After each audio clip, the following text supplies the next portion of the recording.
Hi y'all, I am back. I know it's been a minute since I've been here, but I've just had a lot going on. I've been going through stuff. I had company and I was going to video then, but I just never did get it done. And then last week my grandson had surgery.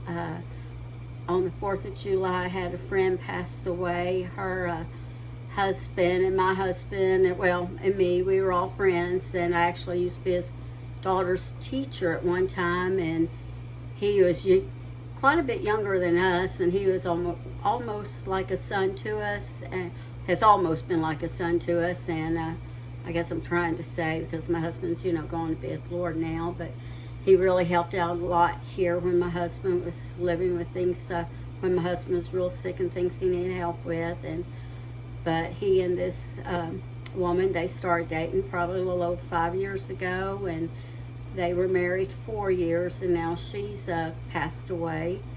And so she was I didn't know her very long, but she was always very bubbly and always had a smile on her face for the most part. And so where the funeral service is going to be today, they're having a meal, and I called and asked what I could bring, and they said a dessert. So I asked my friend what he would like me to bring, and he said he really liked Blackberry Cobbler. So I actually had a mixture in a big bag in the freezer, some frozen, some fresh. Frozen in the freezer. Some from wild ones here around that grow around my place. And even though this year I couldn't get down to the ponds and things to check there, but the other ones around here, they had actually dried up, so I didn't get any of those. But these are a mixture of some I got, I think maybe last year, that were wild, and then some are a mixture of some tame ones that I bought at the farmer's market, and I just have them all, just throw them all in one big bag in the freezer, and that's where I had them. So I'm going to bring you along with me to make this blackberry cobbler. I know I did blackberry dumplings before, but I've never done cobbler. So let me turn you down so you can see. Okay. Just see, I don't know. I may have to get a new tripod. And I keep waving that spoon in front of your face. There. I may have to bring it down here so you can see better. Okay. Oh, you guys got a little wonky there, didn't you? Yeah, this, I don't know if it's worn out or what it is, but it's just does not want to hold steady. All right, in here I already have, I don't know, anywhere from 2.5 to 3 cups of blackberries that have been washed. Like I said, they were frozen. I did wash them before I put them in the freezer, and now I do have some in my freezer, been there since right before my husband died, but those are labeled with the date that I've never have taken out yet because I had picked them, and so I have to one day just take the time because they have to be cleaned. I picked them, and then when he passed away, I just threw them up in the freezer, and they had not even been washed. And I am making a mess with this cornstarch. But I'm going to put roughly about a teaspoon or so of cornstarch in here with this. And that's just to help to thicken it a little, kind of make it a little thicker juice. And I already, like I said, I had 2.5 to 3 cups of the blackberries, some wild, some the big ones, they're tame ones I bought at the farmer's market. And then also put in, I don't know, anywhere from 1/3 to 1/2 cup of sugar to sweeten it and kind of thicken it a little. And so now I am going to kind of turn it on about a medium heat. I want to get it to like a little bit of a boil, and then I will bring it down to a simmer. So let me get something here to stir this with. Okay.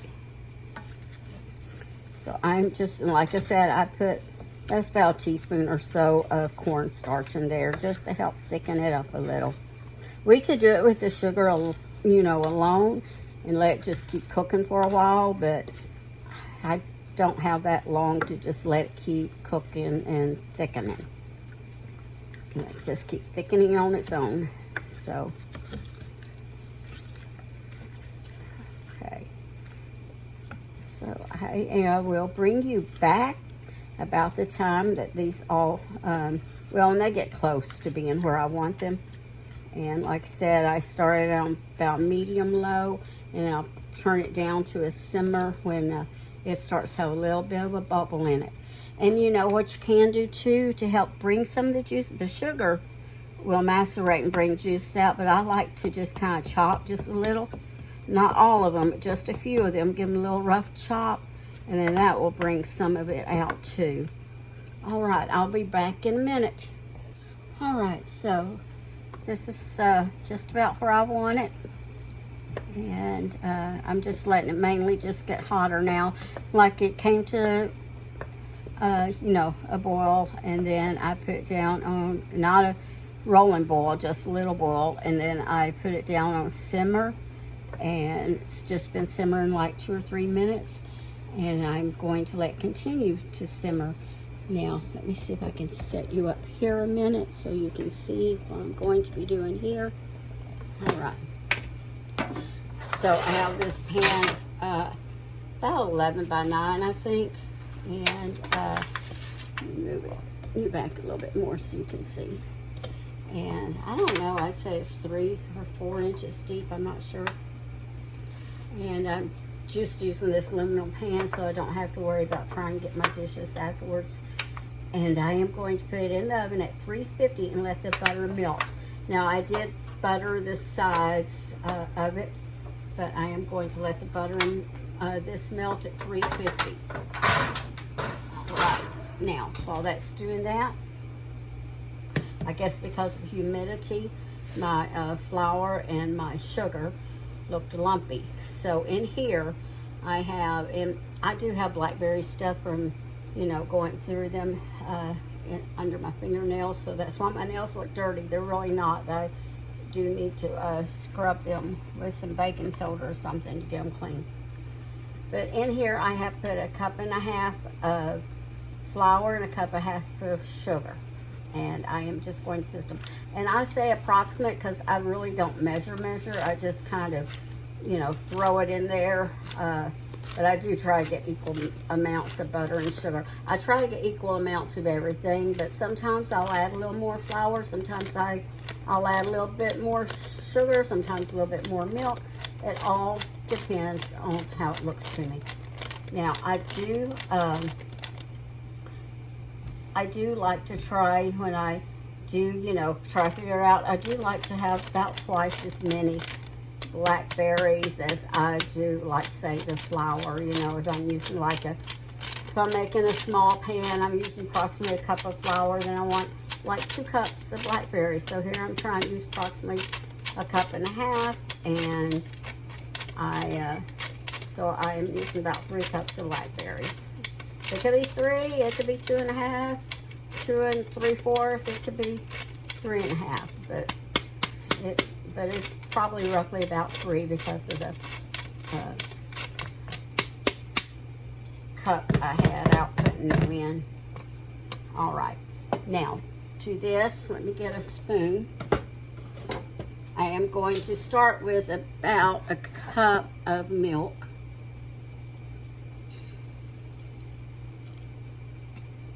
I said hot there, it is real hot here again.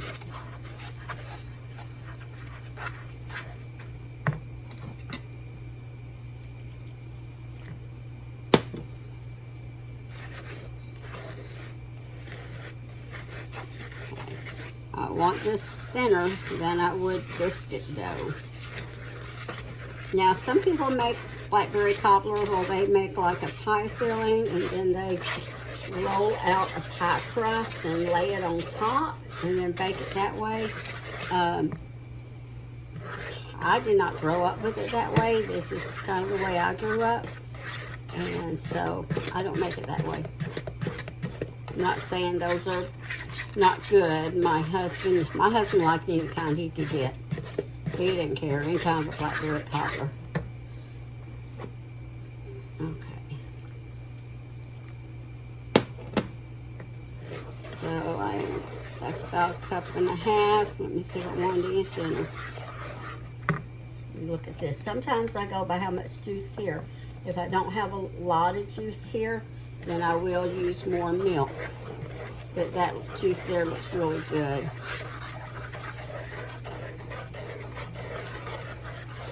Okay, I think that's good. I'll set that milk back over there and I'll put it in the fridge in a little bit.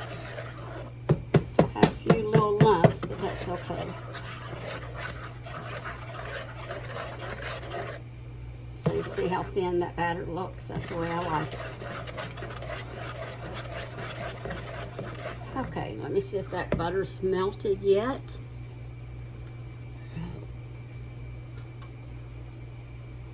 It's almost there. Okay, I'll bring you back when it's melted all the way, and I'll get this stuff here cleaned up a little. All right, so the butter is melted, and I thought, oh, I better get a pan put under that so when I put everything in, it won't be so heavy that it makes the aluminum pan collapse. So now I am going to pour the batter in here. Pour it in there.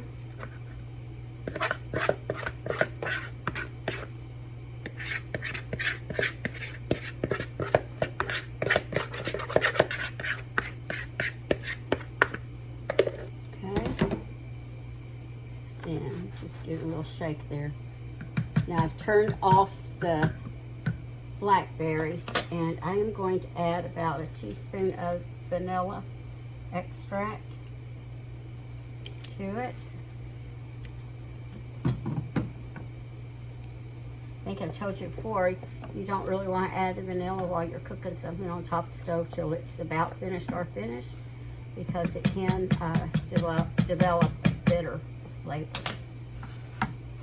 So now we're just going to take the blackberries and just kind of spoon them over the top.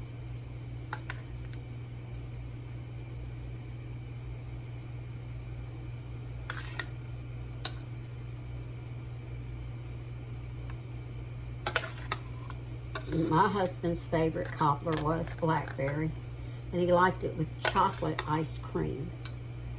And my favorite cobbler is peach, and I like it with vanilla ice cream.